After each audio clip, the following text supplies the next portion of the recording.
মুআজ ইবনে জাবালকে ইমাম বানালেন, উনি মাগরিবের নামাজে সূরা বাকারা ধরছেন, কোরআনের সবচেয়ে ছোট সূরা।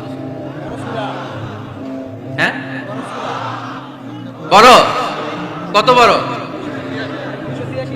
286 আয়াত, অনেক বড় সূরা। কারণ মাগরিবের নামাজে যদি এটা ধরে, পিছনে হচ্ছে কর্মচারী সাহাবী যারা খেজুর বাগানে কাজ করতেন, এক সাহাবী রাগে নামাজ রেখে চলে গেছে, রাগে নিজে নিজে একা একা বারান্দায় নামাজ পড়ে বিশ্বনবীর কাছে বিচার, ডাইরেক্ট অ্যাকশন।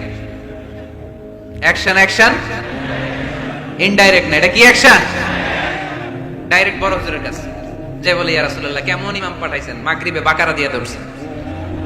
বিশ্বনবীর চেহারাটা আগুনের গোলার মতো লাল হয়ে গেল।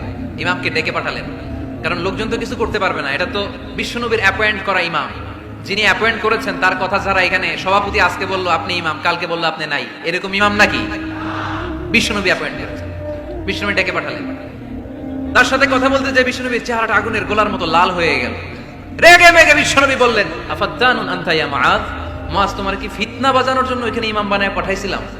খবরদার, যখন মানুষের ইমামতি করবা, ইদা আম্মাল তুমি যখন ইমামতি শুরু করবা, ফালিয়ুখাফফিফ, সেজন্য সালাতটারে ছোট করে, সেজন্য বড় না করে। ফাইন্না ফিহিমাল মারিদ ওয়াল মুসাফির, কেননা তোমার পিছনে অনেক মুসাফিরও দাঁড়াইতে পারে।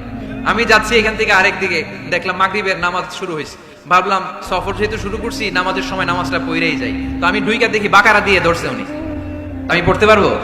বিষ্ণু বললেন, তোমার পিছনে মুসাফির দাঁড়াতে পারে, মারিদ অসুস্থ দাঁড়াতে পারে, জাল হাজা হাজতওয়ালা লোক দাঁড়াইতে পারে। ছোট করে নামাজ পড়ায় মুআজ, ছোট করে, ইয়াসিরু মুআজ, তো হাই লাগে, ইসলামটারে সহজ করে রিপ্রেজেন্ট করবা। ওয়ালা তুআসিরু, কঠিন করো না।